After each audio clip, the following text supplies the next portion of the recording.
Communities are now really recognizing that broadband is an essential utility for economic development. They see that as necessary as electricity or a good highway, a good airport.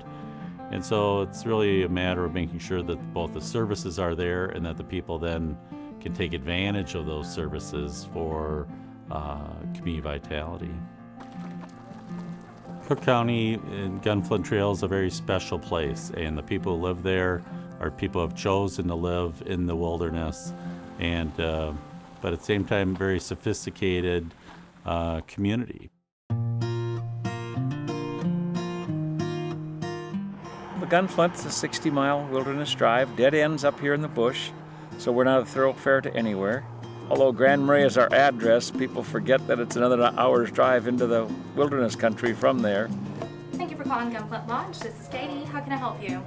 We've moved away from wood products and fishing and mining into tourism. Tourism is our primary economic sector here.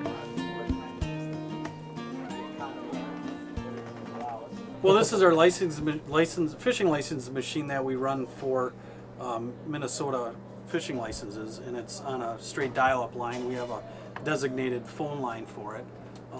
It's rather slow at times from the startup and stuff like that.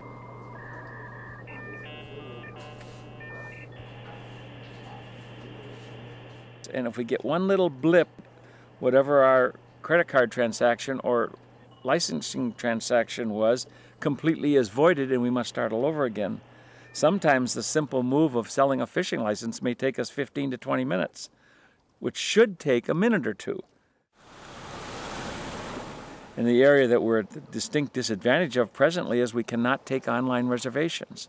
Frustrating as the devil to us because our competition can. In much of rural America, and particularly rural Minnesota, as we know it among this part of the state, we're still second-class citizens in that regard, and it's starting to haunt us. It's taken us 2 or 3 years of very hard, consistent work to get us to this point.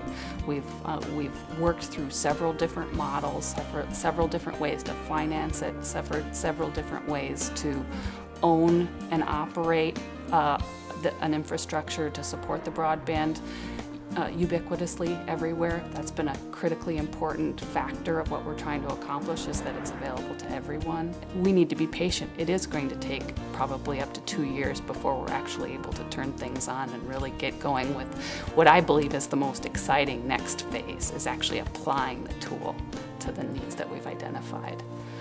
Tool being the broadband connection.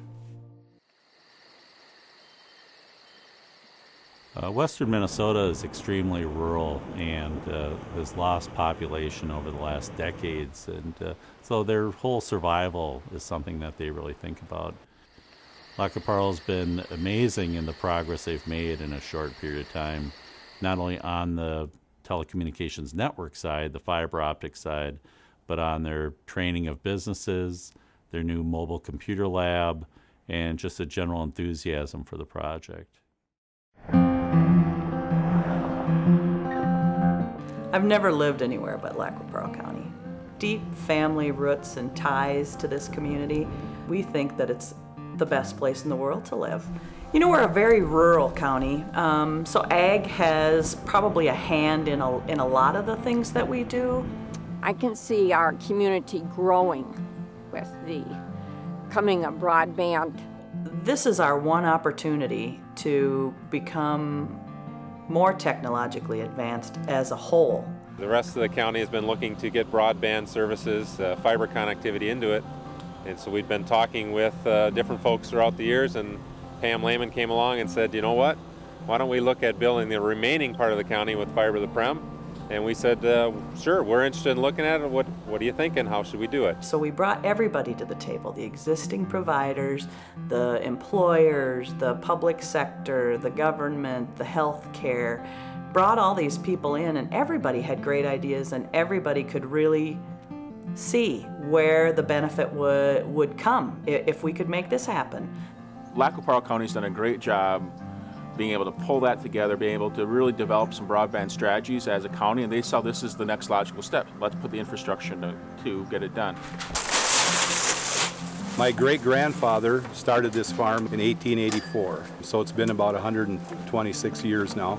For one animal, you know, slower internet now, it probably takes you 10 to 15 minutes just to get one animal registered, where you probably could cut that time, you know, maybe in half with a little bit faster internet, so that would save a guy a lot of time right there too. And so if we can find a way to take this technology and make the family farm more profitable, more viable.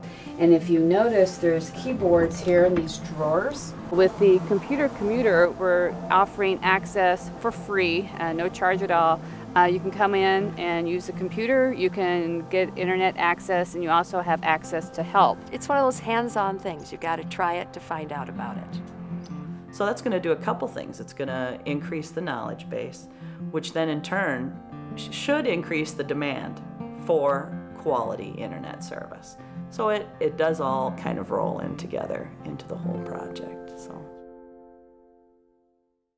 Feel free to use this as a way to ask questions as well. Deer River, and really there's a whole group in Itasca County, the Itasca Area Education Collaborative, that has really been thinking about technology as a tool in the classroom, and I think they've really seen the wide range of things that the technology enables. Some people get very narrowly focused in one area, but I think the Deer River schools, as part of that greater Itasca group, has a much bigger picture that they're looking at.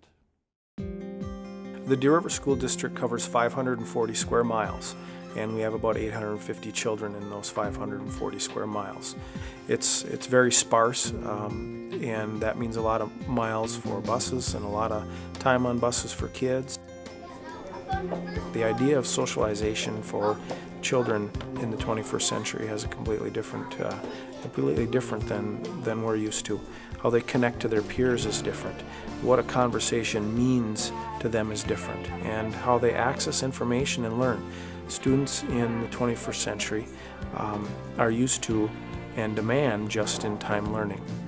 As a school district, we're committed to our kids having opportunities, and regardless of where they live. We've had a situation in Deer River where the high school has had high-speed fiber coming to our building here for 20-some years. Coming to Deer River, I mean, I have to drive, you know, like you said, like 40 miles a day. And it's just, I can drive here to Deer River and I get these awesome opportunities, you know. This online program, it offers so many different classes. It's just amazing to me, especially this marine biology. You know, most schools that I know of don't offer marine biology, and it's just, I'm really interested in it, so it's really cool that I get to be able to do this. You know, we have to evoke that passion for learning again because it's starting to die down, and so if we can do that by incorporating things they already love doing, it's going to be a much easier place for us to teach, a much easier place for them to learn. When you put those things together, you really have a student like Libby who has an interest, has the drive, and now has the opportunity, because of the uniqueness and the programming that we can deliver here right in this building, because of broadband. Whether it's a big investment of $10 million or more to change the infrastructure for a whole county, or when we see the difference in a school district and their ability to deliver services, meet the needs, and get the kids excited about the possibilities of learning and careers. And when we see businesses start to thrive, being very successful e-businesses, selling goods and services all over the world, that's the exciting part.